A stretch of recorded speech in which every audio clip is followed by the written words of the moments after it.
Society के मंदिर में लोग इकट्ठे हुए थे कृष्ण जन्म के लिए। तुलसी, किशन और दादाजी भी वहां गए हुए थे। 12 बजने में बस कुछ ही देर थी। अब बस 10 सेकंड बाकी है 12 बजने में। सब लोग सेकंड की गिनती करने लगे थे। उसी वक्त दूसरी ओर एक चमकता हुआ तारा आकाश से पृथ्वी की ओर आ रहा था। उसकी स्पीड बहुत तेज थी। ठीक 12 बजने पर लोग उत्साह में आ गए। कृष्ण कन्हैया लाल की जय की आवाजें आ रही थीं। पुजारी जी ने शंख फूंका, फिर कन्हैया का झूला झुलाया गया। सबके बीच प्रसाद बांटा गया। मटकी फोड़ी गई। चारों ओर खुशहाली की लहर फैल गई थी। कृष्ण जन्मोत्सव खत्म होने के बाद तुलसी, किशन और दादाजी तीनों अपने घर की ओर जा रहे थे। वाह, मजा आ गया कृष्ण जन्म के सेलिब्रेशन में। हाँ पिताजी, कृष्ण का आगमन यानी मानो सुख, समृद्धि और खुशियों का आगमन। जन्माष्टमी के त्योहार पर चारों ओर खुशहाली छा जाती है। मन प्रफुल्लित हो जाता है। तुम्हारी बात बिल्कुल सही है। कृष्ण भगवान के आने से हमारा घर खुशियों से भर जाता है।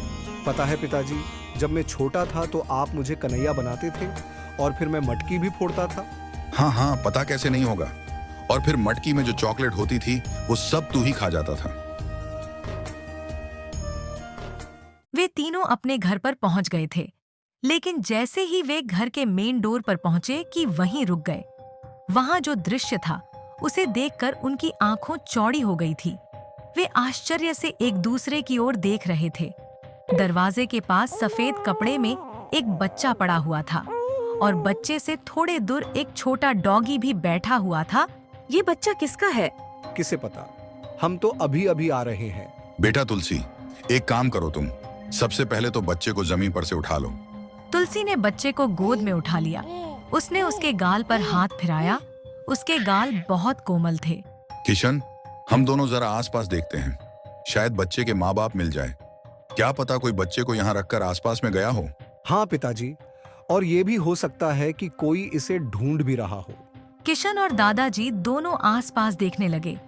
वे दोनों कोई है, किसका बच्चा है ये की आवाज लगा रहे थे। थोड़ी देर ढूंढने पर कोई नहीं मिला तो वे तुलसी के पास वापस आ गए। सबके चेहरे पर परेशानी छाई हुई थी। यहाँ तो और कोई नहीं है। फिर ये बच्चा यहाँ कौन रख कर गया होगा? कैसे पता चलेगा कि ये बच्चा किसका है? देखो तो जरा, बच्चे के चेहरे पर चमक है। कितना प्यारा लग रहा है। इतना प्यारा बच्चा कौन छोड़ के गया होगा? इस दौरान दादाजी कुछ सोच रहे थे। क्या सोच रहे हैं पिताजी? सोच रहा हूँ कि ये बच्चा हमें भगवान कृष्ण के जन्म के दिन ही क्यों मिला, वो भी रात को, जब कृष्ण का जन्म होता है तब, और फिर हमारे घर पर ही। आप कहना क्या चाहते हैं? मुझे तो कुछ समझ नहीं आ रहा। मुझे लग रहा है ये बच्चा भगवान कृष्ण का आशीर्वाद है आप दोनों के लिए। हम दोनों के लिए? हाँ, हमारे घर में कोई बच्चा नहीं था तो मुझे लगता भगवान खुद आए हैं बच्चा बनकर। तो अब हमें क्या करना चाहिए? तुम दोनों इस बच्चे को अपना बच्चा समझकर उसकी देखभाल करके बड़ा करो। ऐसा समझो कि आज हमारे घर कृष्ण के साथ साथ इस बच्चे का भी जन्म हुआ है। आप ठीक कह रहे हैं पिताजी। हमें इसे अपने घर ले जाना चाहिए। वैसे भी यहाँ बाहर इसे रहने देना ठीक नहीं है। आसपास जीव जंतु घूमते रहते हैं। बच्चे को देखकर तुलसी का चेहरा खुश हो गया था। वे लोग बच्चे को लेकर घर चले गए। अगले दिन तुलसी और किशन बच्चे को लेकर दादाजी के पास आए। पिताजी, अब ये बच्चा हमारे साथ रहेगा, तो क्यों ना हम इसका अच्छा सा नाम रखें? तुम्हारी बात तो सही है। हमें कोई नाम तो सोचना होगा। आप ही कोई नाम सजेस्ट कीजिए ना। दादाजी थोड़ी देर सोचने लगे। फिर उन्होंने कहा, जीवन भर करेगा भलाई के काम, नाम होगा बोलाराम। बोलाराम बहुत अच्छा नाम है। बोलाराम बड़ा हो गया, लेकिन उसे चीजें भूलने की बुरी आदत थी। कभी वह स्कूल जाने के लिए निकलता था तो स्कूल पहुंचकर उसको याद आता था कि वह तो बैग लाना ही भूल गया है। कभी कभी स्कूल से लौटते वक्त वह अपना घर ही भूल जाता था और दोस्तों के घर पहुंच जाता था। ओए बोलाराम, तू यहाँ क्या कर रहा है? अरे यार, मैं तो अपने घर जा रहा था, लेकिन ये तो मेरा घर नहीं है। ये मेरा घर है। तू फिर से अपने घर का रास्ता भूल गया। एक दिन सभी दोस्त क्रिकेट खेलने के लिए मैदान में इकट्ठे हुए थे और बोलाराम का वेट कर रहे थे। ये बोलाराम अब तक आया क्यों नहीं? हाँ, बैट भी उसी के पास है। जब तक वो नहीं आएगा हम क्रिकेट स्टार्ट भी नहीं कर पाएंगे। अरे वो देखो, बोलाराम आ गया। सबका ध्यान उस ओर गया। बोलाराम उनके पास गया। क्या कछुए की तरह धीरे धीरे आ रहा है? और बैट कहाँ है? बैट? मैं तो भूल ही गया कि मुझे बैट लेकर आना था। बोलाराम अपना सिर खुजा रहा था और उसके दोस्त गुस्से से उसे देख रहे थे। ऐसा नहीं था कि बोलाराम सिर्फ भुलक्कड़ था, वो शरारत में भी नंबर 1 था। आपको पता है एक दिन क्या हुआ? एक दिन सर ने सभी बच्चों को कुत्ते पर निबंध लिखकर आने को कहा।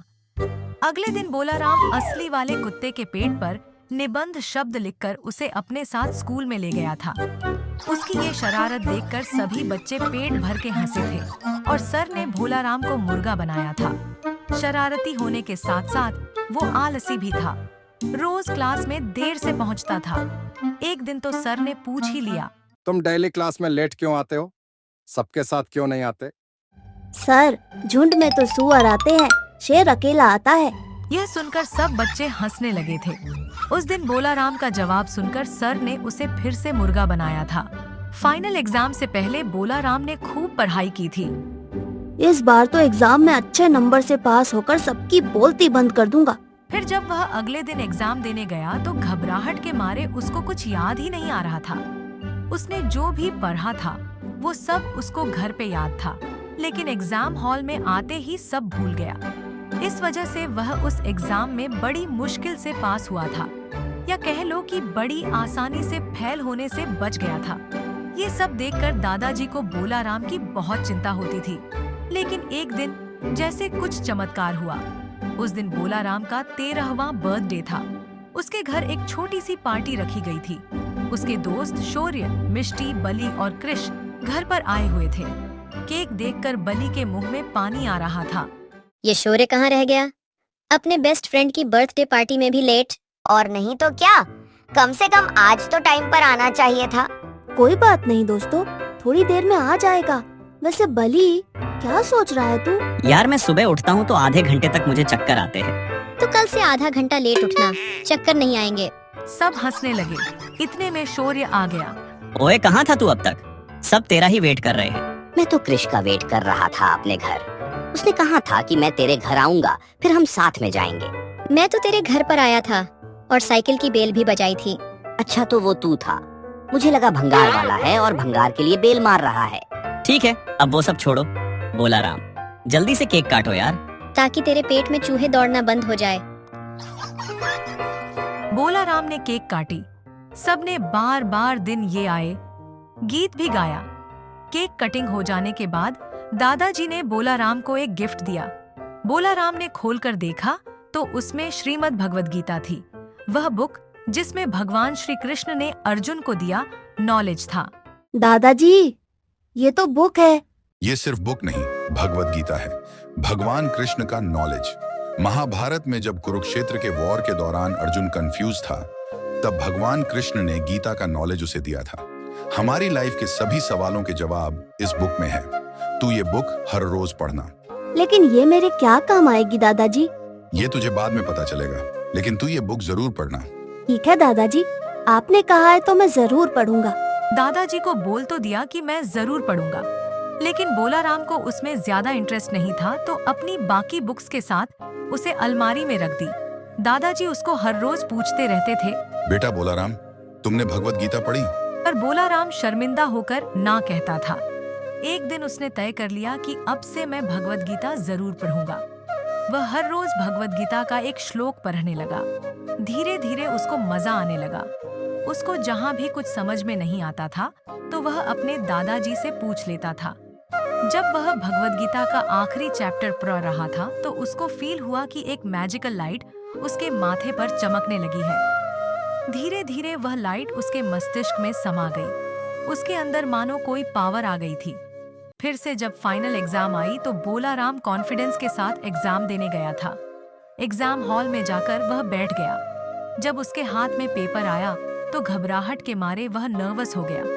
उसको पेपर में लिखे किसी सवाल का जवाब याद नहीं आ रहा था। तब उसने अपनी आंखें बंद करके एक गहरी सांस ली। 3-4 मिनट तक उसने ऐसा किया। बाद में वह जवाब लिखने लगा। कुछ दिन बाद जब एग्जाम का रिजल्ट आया तो टीचर ने दादाजी को कॉल किया। उस वक्त बोलाराम भी उनके साथ ही था। इस साल बोलाराम ने पूरी क्लास में टॉप किया है। क्या सच में?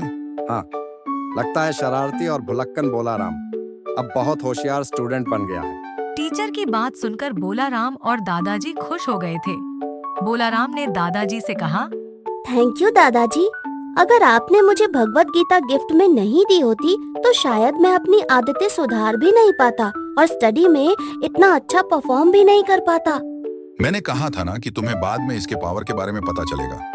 भगवत गीता के श्लोक के अंदर एक प्रकार का पावर है जिसे पढ़ने से हमारी मेमोरी बढ़ती है, फोकस और एकाग्रता इंप्रूव होती है, चीजों को अलग पर्सपेक्टिव से देखने का हमारा जो दृष्टिकोण होता है उसमें भी सुधार होता है और हमारा नॉलेज तो बढ़ता ही है, साथ ही हमारे अंदर एथिक्स यानी नैतिकता, प्रामाणिकता, दया, करुणा, सच बोलना, कॉन्फिडेंस बढ़ना, ये सारे फायदे होते हैं। वाह दादाजी, फिर तो सभी को भगवत गीता पढ़नी ही चाहिए। हाँ बिल्कुल। और दूसरी बात, जब तक मैं तेरे साथ हूँ तब तक तुम्हें डरने की कोई जरूरत नहीं है। जब भी कोई मुश्किल या सवाल हो मेरे पास आ जाना। That's why you are my favorite दादाजी।